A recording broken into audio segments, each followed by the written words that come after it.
Hello friends, स्वागत है आपका वीएस एजुकेशन चैनल पर।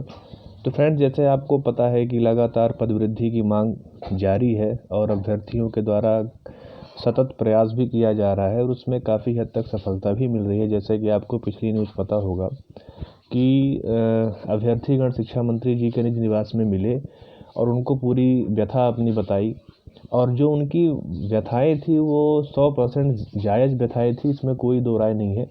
और शिक्षा मंत्री जी भी बहुत अच्छे हैं, उन्होंने भी इस चीज़ का भरपूर आश्वासन, सकारात्मक आश्वासन भी दिया है कि इन चीज़ों पर गौर किया जाएगा। और उसी से संबंधित उन्होंने 27 फरवरी को अपने विभाग में इस चीज़ को लेकर मीटिंग भी ली थी। तो फ्रेंड्स, इसी क्रम में थोड़ा सा और हम जाएं। हालांकि मैंने अपने विश्लेषण में बहुत सी चीज़ें आपको क्लियर की हैं, मैं उसके लिंक भी आपको डिस्क्रिप्शन में दे दूंगा। लेकिन बहुत सी चीज़ें हैं जैसे कि और भी बातें सामने आ रही हैं।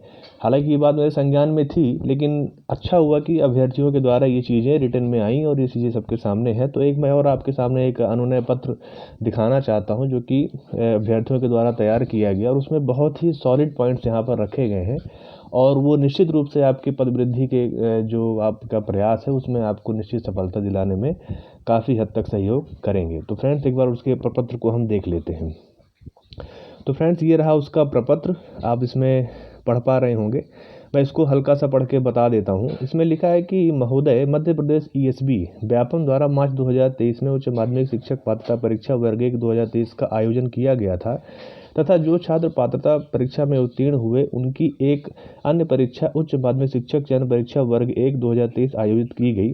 चयन परीक्षा में जो उत्तीर्ण हुए उनके लिए नाम मात्र के पदों पर भर्ती की जा रही है। महोदय, इस शिक्षक भर्ती में 16 विषयों में परीक्षा आयोजित की गई है। इन 16 विषयों में पदों की संख्या बहुत कम है, लगभग 50% से अधिक पद बैकलॉग में शामिल हैं तथा नवीन पदों की संख्या बहुत ही कम है, जिनको सभी 16 विषयों में बांटने के बाद प्रत्येक विषय में पदों की संख्या नगण्य मात्र रह जाती है, जिनका सभी वर्गों UR, EWS, OBC, SC, ST में पद बांटने पर अपने कैटेगरी में पदों की संख्या नाम मात्र की रह जाती है। हाल ही में जारी उच्च माध्यमिक चयन परीक्षा वर्ग 1 2023 के परिणाम के अनुसार बाहरी राज्यों के अभ्यर्थियों का चयन होने के कारण मध्य प्रदेश के मूल निवासी अभ्यर्थियों का चयन नहीं हो पाया है। वैसे ही पदों की संख्या कम है। कुछ विषयों में सामान्य वर्ग की 80 से 90% सीटें बाहरी राज्यों के अभ्यर्थियों का चयन होने के कारण नहीं हो पाया है। तो मैं ये पॉइंट भी मेरे दिमाग में था, पता नहीं कैसे मैं उसको भूल गया था, लेकिन ठीक है, अभ्यर्थियों के द्वारा अच्छा प्रयास किया गया और इस चीज़ को उन्होंने यहाँ पर पॉइंट आउट किया। तो एक बार देख लेते हैं इसमें क्या कंडीशन है एक एक करके। शिक्षा विभाग में अगर हम यहाँ पर देखें तो आपको पता होगा कि यूआर ओपन में अगर हम हिंदी विषय की बात करते हैं तो 45 सीटें थी यूआर की। ठीक है, ओपन की बात हो रही है यहाँ पे, महिला सीट की बात नहीं, क्योंकि आपको अच्छे से पता है कि महिला सीटों पर मध्य प्रदेश की मूल महिलाओं का ही आरक्षण होता है, बाहरी महिलाओं का नहीं होता है। तो 45 में से 33 सीटें बाहरी लोगों ने ले लिया। जीव विज्ञान में 28 में से 18, भौतिकी में 24 में से 17, और रसायन में 34 में से 19, और गणित में 68 में से 36। तो आप ये देख रहे हैं कि ये कुछ विषयों का इन्होंने पॉइंट आउट किया है, लेकिन लगभग सभी विषयों में ये कंडीशन यहाँ पर निर्मित हो रही है, जो कि काफ़ी मतलब आप समझ सकते हैं कि अपने एमपी के बच्चों के न होने का एक बहुत बड़ा कारण है। उसी तरह से अगर हम जनजातीय कार्य विभाग में देखें तो जनजातीय कार्य विभाग में भी यही कंडीशन है। रसायन में अगर हम देखें तो 18 में से 16, बताइए। गणित में 19 में से 15, जीव विज्ञान में 18 में से 14, भौतिकी में 19 में से 14, और अंग्रेजी में 17 में से 7। तो ये एक बहुत बड़ा कारण है कि हम अपने ही, क्योंकि देखिए बाहरी जो बच्चे रहते हैं, मैं उनको कुछ गलत नहीं कह रहा हूँ, मतलब कुछ चीज़ें होती हैं जैसे कि कुछ कोटा वगैरह फिक्स होता है, मतलब ऐसा शायद कुछ है, तो वो सब चीज़ें भी हैं। मतलब मैं ये नहीं कहता कि बाहरी लोगों का सिलेक्शन ना हो, लेकिन यहाँ पर बच्चों का जो तर्क है वो ये कहने का है कि अगर हम बाहरी बच्चों को भी ले रहे हैं तो फिर सीट को बढ़ाओ ताकि अपने बच्चे भी हों।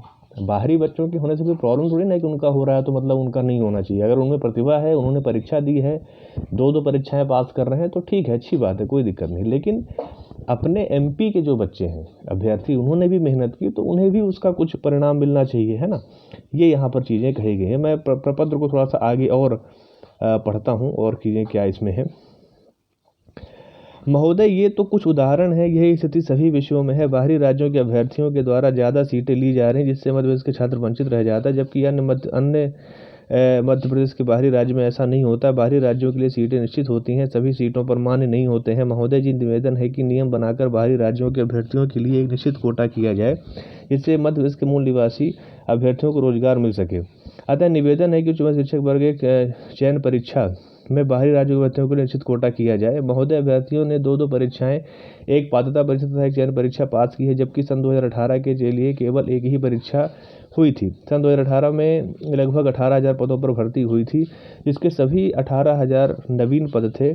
अभी हुई परीक्षा 5 वर्ष के लंबे इंतजार के बाद हुई है, जिसमें लगभग 1,75,000 अभ्यर्थी पात्रता परीक्षा में शामिल हुए थे। वर्तमान में उच्च माध्यमिक शिक्षक चयन परीक्षा वर्ग 1 2023 में कुल 8720 पद दिए गए हैं, जिसमें से लगभग 4,000 पद सीधे बैकलॉग के हैं तथा नवीन पद 4720 बचे हुए। चूंकि बैकलॉग के पदों का लाभ सभी वर्गों को नहीं दिया जाता, अतः नवीन पदों की संख्या बहुत कम रह जाती है, जिसमें सभी वर्गों UR, EWS, OBC, SC, ST को शामिल किया जाता है। लेकिन हाल ही में जारी शुद्ध पत्र के अनुसार OBC को 13% पदों पर होल्ड कर दिया गया, जिसके कारण पदों की संख्या और भी कम हो गई, जिससे नए शुद्ध पत्र के अनुसार नवीन पदों की संख्या लगभग 4,000 शेष बची है, जिनको सभी विषयों में बांटने के बाद पद बहुत कम रह जाते हैं। नवीन पदों की संख्या कम होने के कारण दो परीक्षाओं को उत्तीर्ण करने वाले अभ्यर्थी का सिलेक्शन नहीं हो पाया है। नवीन पदों की संख्या में मुख्य विषयों जैसे भाषा विषयों में हिंदी, अंग्रेजी, संस्कृत, अन्य विषयों पदों की संख्या परीक्षा देने वाले अभ्यर्थी बहुत कम है। वर्तमान नवीन पद, अब यहाँ पर नवीन पदों की संख्या बताई गई है कि हिंदी विषय में अतिथि 110 हैं, गैर शिक्षक 325 हैं, अंग्रेजी में 184 हैं, गैर शिक्षक 545 है, संस्कृत में अतिथि शिक्षक 23 हैं, गैर अतिथि के लिए 65 पद हैं। अर्थशास्त्र विषय में कुल 25 पद हैं अतिथियों के लिए, गैर अतिथि के लिए 70 पद हैं। समाजशास्त्र में पद कुल अतिथियों के लिए 7 हैं और गैर अतिथि के लिए 21 हैं। गृह विज्ञान में अतिथियों के लिए 6 हैं, गैर अतिथि के लिए 12 हैं। तो मतलब ये आर्ट्स के बारे में बताया गया है मेनली, जिनमें वास्तव में पद बहुत कम आए थे। लेकिन ये स्थिति सभी के साथ है। मतलब अगर आप इसको ऐसे देखते हैं कि नहीं आर्ट्स के सब्जेक्ट में सीट कम आई है, तो ऐसा नहीं है। सीट अगर ज़्यादा है, किसी में अगर ऐसा लगता है कि सीट ज़्यादा है, तो उसके अनुपात में अभ्यर्थी भी ज़्यादा है ना। तो यहाँ पर सभी विषयों का लिखना चाहिए था, बट हो गया, कोई बात नहीं। मेन उसका आशय यही निकलता है कि सभी विषयों में सीट कम आई है, और जो ऊपर की सीट वहाँ पर दिखाई गई है उनमें साइंस के ही विषय ज़्यादा है, तो जिसमें सीट ज़्यादा आई है उसमें बाहरी बच्चों ने उसको ले लिया है, तो वहाँ पे ही बातें हैं। तो मतलब अगर पद वृद्धि है तो सभी विषयों में होनी चाहिए। फिर लास्ट में उन्होंने अपना अंतिम अपील की है कि महोदय, दिसंबर 2022 के राज्यपत्र के अनुसार उच्च माध्यमिक शिक्षक वर्ग 1 के रिक्त पदों की संख्या लगभग 32,000 है और वर्तमान भर्ती केवल लगभग 4,000 नवीन पदों पर की जा रही है। अतः आपसे निवेदन है कि नवीन पदों की संख्या वृद्धि की जाए, जिससे हम सभी जो दो परीक्षाएं उत्तीर्ण किए हुए अभ्यर्थियों को रोजगार मिल सके। महोदय, आपसे अनुरोध है कि दिसंबर 2023 तक शिक्षकों के रिटायरमेंट होने के कारण रिक्त पदों की संख्या और बढ़ गई है। इन पदों को राजपत्र में जोड़कर नवीन पदों का सृजन करके बढ़े हुए पदों के साथ नया रोस्टर जारी किया जाए। अगर 2018 भर्ती परीक्षा की तुलना में इस बार की परीक्षा से की जाए तो इस बार नवीन पद केवल 25% ही हैं। अतः आपसे विनम्र निवेदन है कि उच्च माध्यमिक शिक्षक चयन परीक्षा वर्ग 2023 में 25,000 पदों की वृद्धि की जाए, जिससे हम सभी अभ्यर्थियों जो 5 वर्षों से इस परीक्षा का इंतजार कर रहे हैं उनको रोजगार मिल सके। महोदय, बड़ी उम्मीद के साथ यह पत्र लिखा है। आशा है कि हम सभी शिक्षक परीक्षा उत्तीर्ण छात्रों के दर्द एवं भावनाओं को आप समझेंगे, हमारे मुद्दों को विधानसभा में उठाएंगे, शासन के संज्ञान में लेकर आएंगे, जिससे कि ज़्यादा से ज़्यादा पदों में वृद्धि की जाए। तो ये यहाँ पर विनम्र अपील है और प्रार्थी समस्त उच्च माध्यमिक शिक्षक उच्च माध्यमिक चयन परीक्षा वर्ग 1 2023 उत्तीर्ण छात्र। तो बहुत ही मार्मिक अपील और बहुत ही संवेदनाओं से भरी हुई, और इसमें कोई भी बात गलत नहीं है।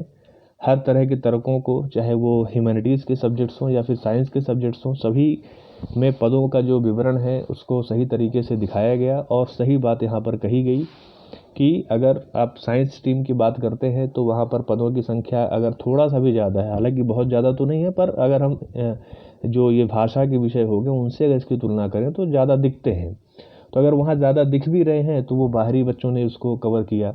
और अगर हम ह्यूमैनिटीज़ की बात करें तो यहाँ पर पद ऑलरेडी कम आए हैं। तो इन सब का एक ही हल है कि आपके जो पोस्ट है उसको बढ़ाया जाए।